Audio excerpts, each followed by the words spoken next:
देवा,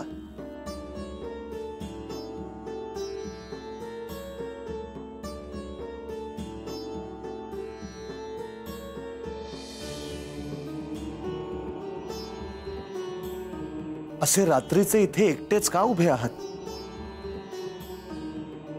देवा, आपण विश्रांती घ्यावी. उद्यापासून तुमचा एक खडतर प्रवास सुरू होणार आहे. म्हाळसा देवी आपल्याला भेटून गेल्याचं मला दिसलं. देवा, आपण त्यांच्या क्रोधाकडे लक्ष देऊ नका, कारण परिस्थितीच अशी आहे की दोष कोणालाच देता येत नाही.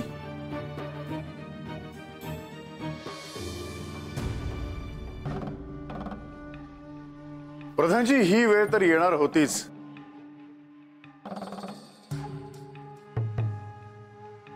आपल्या प्रिय व्यक्तीने आपल्याला दूषण देणं आणि आपल्याला त्याचे समर्थन करता येऊ नये हे अत्यंत अवघड आहे.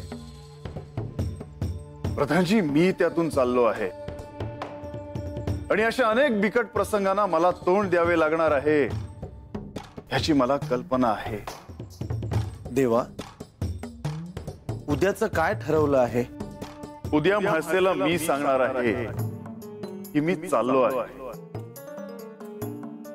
हा जेजुरी गड, तुम्ही, लक्ष्मी देवी, इथली माझी सर्व प्रिय माणसे आणि म्हाळसेला सोडून जाताना माझी काय अवस्था होत असेल हे माझं मलाच ठाऊक.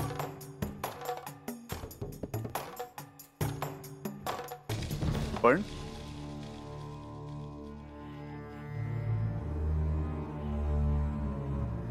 बानूकडे जाणं हे परम नियतीने ठरवलं आहे.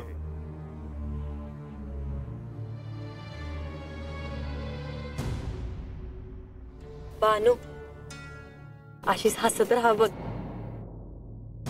नाही तर ते रडकं तोंड फार बघवत नव्हतं तुझ्याकडं. अजून बी काटा येतो बघ अंगावरती समजा आठवलं की. माझ्या तर पायाखालची जमीनच कचल्यागत झालं होतं जेव्हा बानं माझं रंगाचं लगीन ठरवलं आहे. मला समजलं त्यांची कृपा आहे म्हणूनच मी अजून जिद्दी आहे, नाहीतर मी कधीच संपवलं असतं मला. अगं, बानं जेव्हा मला खोलीत डांबून ठेवलं होतं ना, तेव्हा माझ्या मनात विचार आला की संपलंच आता समज. आता खंडोबा संगट लगीन काय, त्यासनी कधी भेटता बी येणार नाही मला. पर मनात कुठेतरी हे बी वाटत होतं की तेच मला यातून बाहेर काढणार, आणि तसंच झालं ग. आता समजा चांगलंच होणार बघ. वय ग बानू, आता गावदेवीचा उत्सव आला बघ. माहिती ग, या समध्याच्या नादात विसरूनच गेले मी. अगं, आता काय बाय करायला हवं ते ठरवाय हवं. आपल्या वस्तीवरला ह्यो गावदेवीचा उत्सव बघाय पर कुठनं कुठनं लोक येतात ना ग. पर एक सांगू का? अगं बोल की, म्हणजे मनात कशा पाय ठेवायली ग. आता शेवंत मावशी आणि आजाचं भांडण झालं या, आणि समध्या आनंदात असताना देवीच्या उत्सवात काय बाय अंगानं ग व्हायला. होय ग. अगं, हरसात नाही एकदाच येतात ग असं दिस, आणि त्याच्यात बी आता असं कोण राग धरून बसल तर कसं चालेल समजतंय आम्हाला. प्रिय खाय का बा आता त्यांचं तोंड बी बघणार नाही बघ. अगं तेच की, रागाच्या भरात काय बाई इप्रीत व्हाया न ग. काय इप्रीत होत या, काय ग म्हणजे?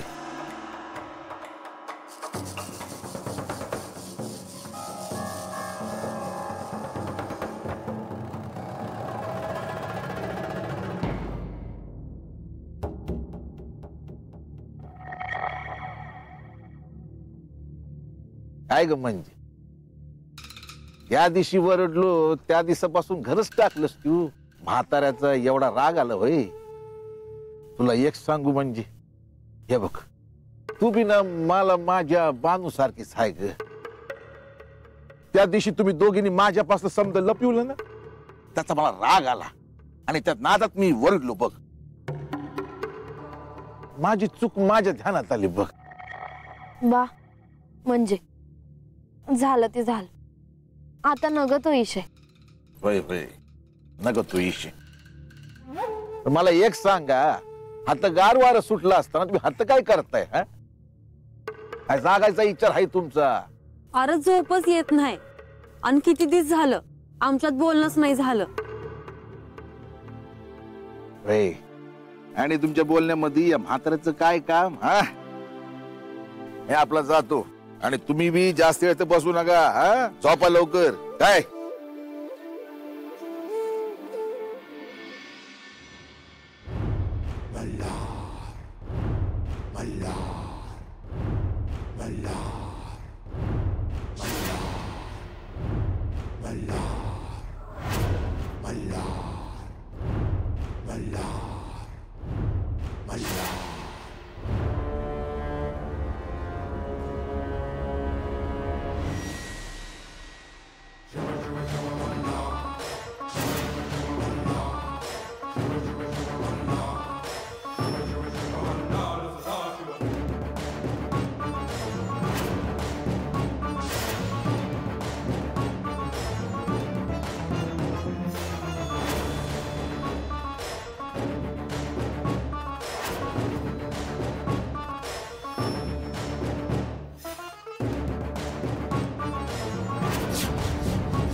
म्हासा, सारीपाटाच्या खेळात हे सिंहासनही तू जिंकले आहेस.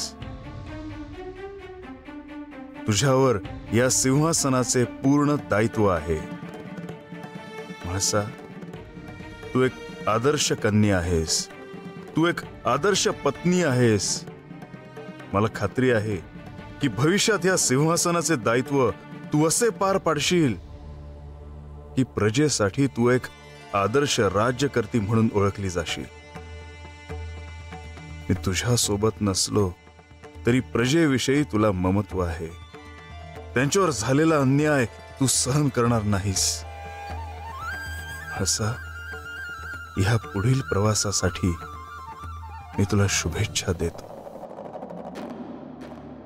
आता आजा आत गेला आहे म्हणून सांगते,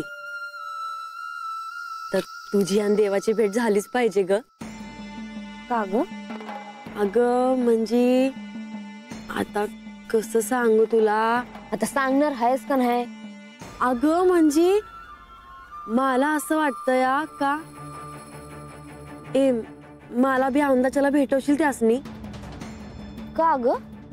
मला बी त्यांचं दर्शन घ्यायचं आहे, त्यांच्या पायावर डोकं ठेवायचं आहे.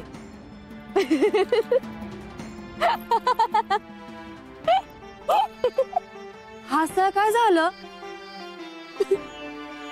राज्याभिषेकाच्या दिवशी बघितलं मी त्यासनी, तर मोप माणसं होती, दर्शन बी धड झालं नाही. अगं म्हणजे आताशाला आकाशात मल्हार नक्षत्र दिसल का? मी जाईन बघ त्यासनी भेटाय. पर म्हणजे अगं मी त्यासनी भेटायला जाताना पायात खडावा घालून जाणार आहे, मग तू कशी येणार माझ्या संग? वय ग, हे ध्यानातच नाही आलं माझ्या. राहिलं, देवाचं दर्शन घ्यायचं योगच नाही बघ माझा. म्हणजे खुळीच आहेस बघ. अगं मनापासून देवाची भक्ती केली की देवाचं दर्शन होतं. तू नका काळजी करूस. अगं त्यांची न तुझी भेट होणार आहे बघ आता. म्हणजे अगं महाराज मला म्हणले, खंडोबा मला भेटाया आता आपल्या वस्तीवर येणार आहेत. काय सांगते बानू? खरं सांगते होय? खरंच सांगते. आता कधी एकदा ते हात येत्याल आणि मला भेटत्याल असं झालंय बघ मला.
हे अष्टभैरवांनो, जेजुरी गडावर तुमचे स्वागत आहे. या सृष्टीच्या संरक्षणासाठी 8 दिशांना तुमची प्रतिष्ठापना केली.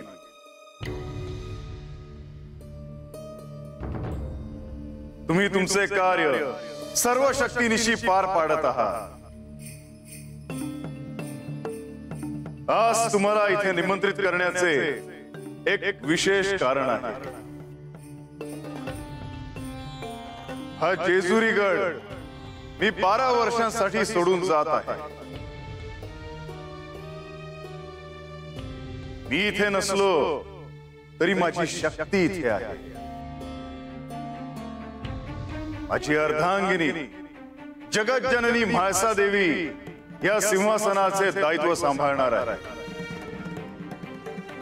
जेव्हा जेव्हा तिला प्रजेच्या संरक्षणासाठी सहाय्य हवे असेल तेव्हा तुम्ही तुमच्या शक्तीचा उपयोग करू सर्व दूर शांतता आणि सुख प्रस्थापित करावे. अशुभाला कडक शासन आणि शुभतेचे संरक्षण हे आपलं आद्य कर्तव्य. लोकांचा चांगुलपणावरचा विश्वास ठरणार नाही असे राज्य आपल्याला हवे आहे. जात पात धर्म देश या भेदाभेदांपुढे जाऊन चराचराचे संवर्धन संरक्षण आपल्याला करायचे आहे. केवळ मनुष्यच नव्हे तर पशु पक्षी प्राणी निसर्ग यावर माणसांना प्रेम करायला शिकवायचे आहे. मी जेजुरी गडावर उपस्थित नसलो तरी मी सर्वत्र आहे.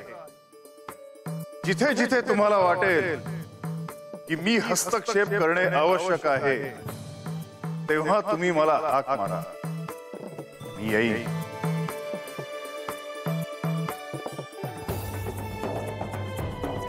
शुभम भवतु.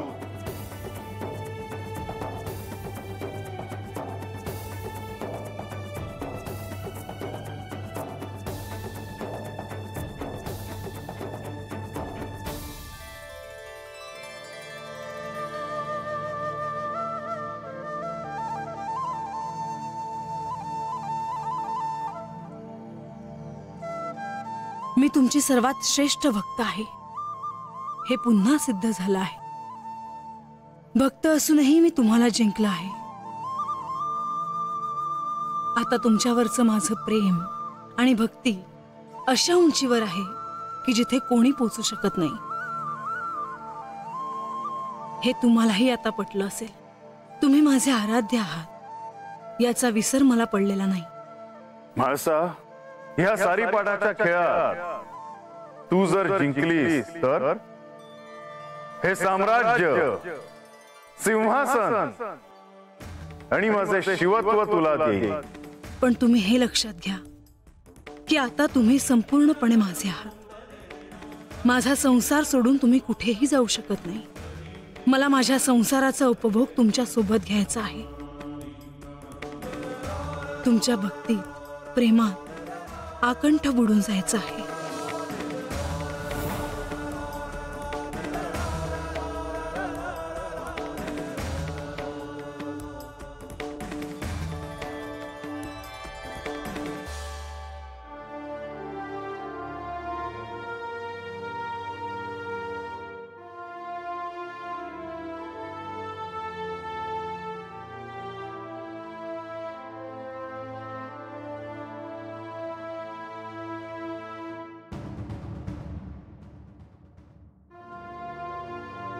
तुम्ही कधी आलात?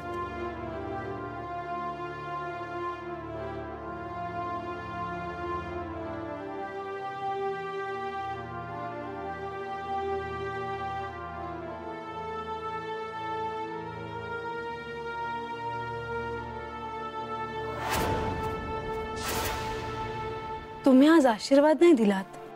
तुला सगळं मिळालं आहे, अजून काय हवं?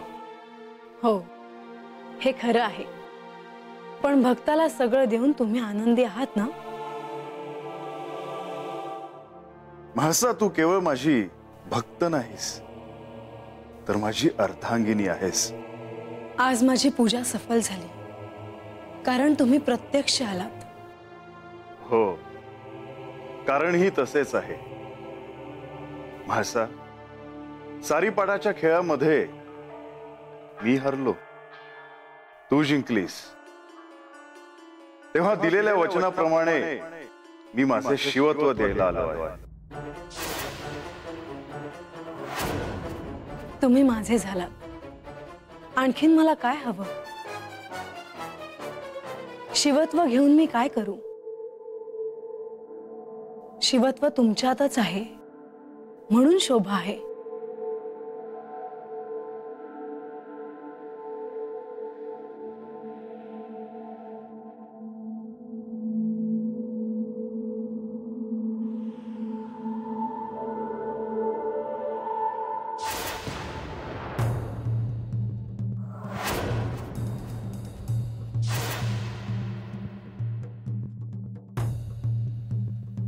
हे काय करता आहात?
म्हाळसा, तुला ठाऊक आहे, मी दिलेल्या शब्दासाठी, दिलेल्या वचनासाठी या सृष्टी चक्राच्या नियमांमध्ये राहूनही शेवटच्या टोकापर्यंत जातात.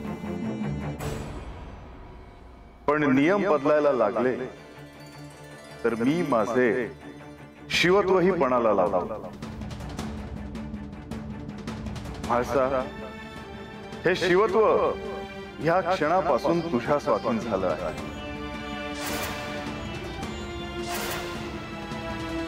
तुम्ही हे काय केलं?